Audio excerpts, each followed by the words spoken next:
Chapter 6. Become the energy you seek. The qualities you admire in others are invitations to awaken those qualities within yourself. Think about the people who inspire you, the people you respect, the people you admire, the people whose presence seems to leave a lasting impression. What is it about them that captures your attention? Is it their confidence, their courage, their leadership, their kindness, their discipline, their peace, their ability to remain grounded when everything around them appears uncertain? Most people spend their lives chasing these qualities. They search for them in relationships. They search for them in achievements. They search for them in status. They search for them in approval. They search for them in the opinions of other people. But what if they are searching in the wrong direction? What if the qualities you admire most are not things you are meant to chase? What if they are qualities you are meant to develop? What if the admiration you feel is actually an invitation to become? Because there is a profound difference between seeking something externally and cultivating it internally. One creates dependence. The other creates transformation. One keeps you chasing. The other allows you to grow. And growth always begins within. For much of their lives, people unknowingly pursue external validation. They seek approval from others, recognition from others, acceptance from others, respect from others. And while there is nothing wrong with appreciation, problems arise when your sense of value becomes dependent upon someone else's opinion. Because the moment your worth depends on external validation, your power leaves your hands. Now your confidence rises and falls based on circumstances. Your self-worth rises and falls based on approval. Your identity rises and falls based on the reactions of other people. And that creates instability. Imagine trying to build a house on shifting sand. No matter how beautiful the structure becomes, the foundation remains unstable. The same thing happens when identity is built upon validation. The foundation is constantly moving. But when confidence is developed internally, something changes. You become less dependent on applause, less dependent on recognition, less dependent on permission. Because your value no longer comes from being chosen. Your value comes from who you have chosen to become.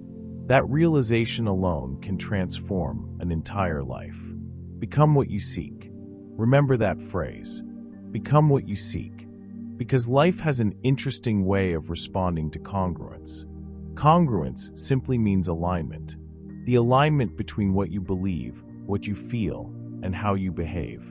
When those things begin working together, people notice.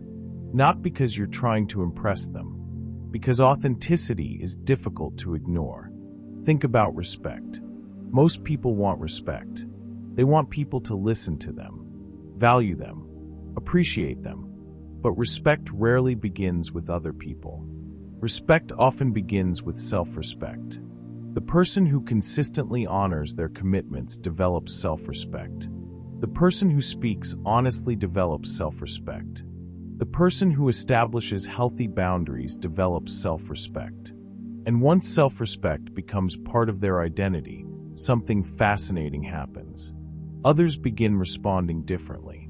Not because they demanded respect, because they became respect. Become what you seek. The same principle applies to confidence. Many people want confidence. They admire confident people. They study confident people. They envy confident people. Yet they continue waiting for confidence to arrive. But confidence rarely arrives through waiting. Confidence grows through action. Confidence grows through experience. Confidence grows through keeping promises to yourself. The confident person is not necessarily someone without fear. The confident person is often someone who has learned to move forward despite fear. They became what they were seeking, and that transformation changed everything. Become what you seek. Now let's talk about leadership. Many people believe leadership is a position, a title, a rank, a role. But true leadership begins long before any title appears.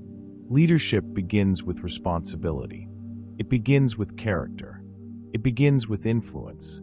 The strongest leaders are often leading before anyone formally recognizes them. They take ownership. They solve problems. They remain calm under pressure.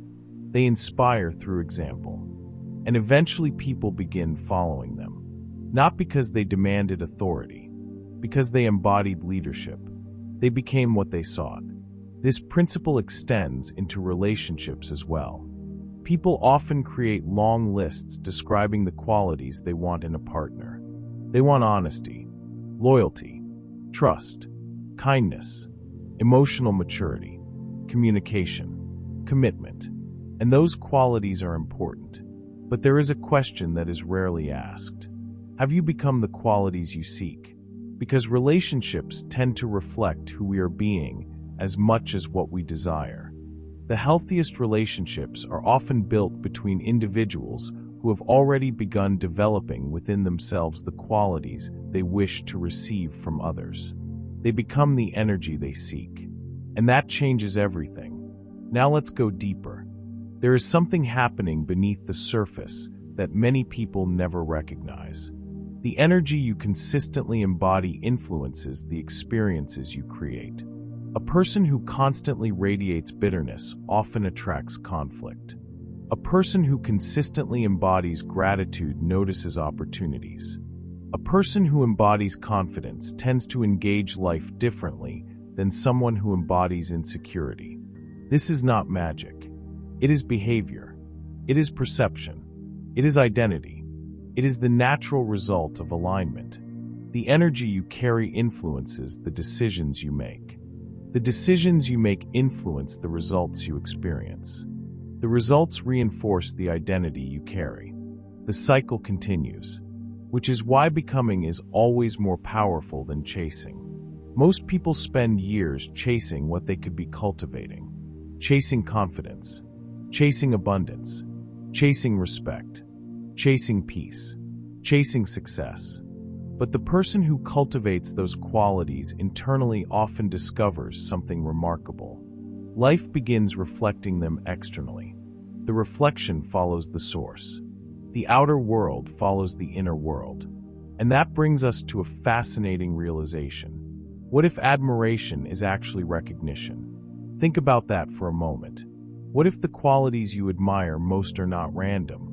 What if they resonate with you because they already exist within you in potential form? What if the reason courage inspires you is because courage exists within you waiting to be expressed? What if the reason leadership inspires you is because leadership exists within you waiting to be developed? What if the reason confidence inspires you is because confidence is part of who you are becoming? Perhaps admiration is not showing you what you lack. Perhaps admiration is showing you what is possible. Perhaps every person who inspires you is holding up a mirror, a reflection of qualities that are already seeking expression within you. That changes the meaning of admiration completely. Instead of envy, it becomes evidence. Evidence of potential. Evidence of possibility. Evidence of who you could become. And when you begin viewing life through that lens, everything changes. You stop comparing. You start growing. You stop chasing. You start becoming. You stop seeking permission. You start embodying possibility. Become what you seek. Because the qualities you admire most may not be outside of you at all. They may be waiting within you for recognition. Pause for a moment. Who inspires you most? What qualities do you admire? What traits consistently capture your attention? Now ask yourself a deeper question. What if those qualities are not showing you who someone else is? What if they are revealing who you are capable of becoming? Because every transformation begins with recognition. Recognition becomes belief. Belief becomes identity. Identity becomes action. Action becomes reality. And reality becomes the reflection. The reflection always follows the source. You have discovered that the qualities you seek are often qualities you are meant to develop.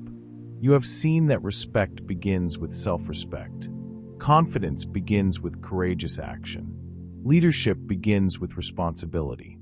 And perhaps most importantly, you have realized that admiration may actually be recognition, a glimpse of your own potential reflected through someone else's example. But this realization raises another question. If the qualities you admire already exist within you as potential, how do you expand beyond your current limitations?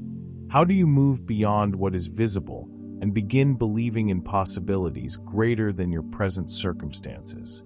Because every extraordinary life begins with a belief that reaches beyond what can currently be seen. And that's where we're headed next.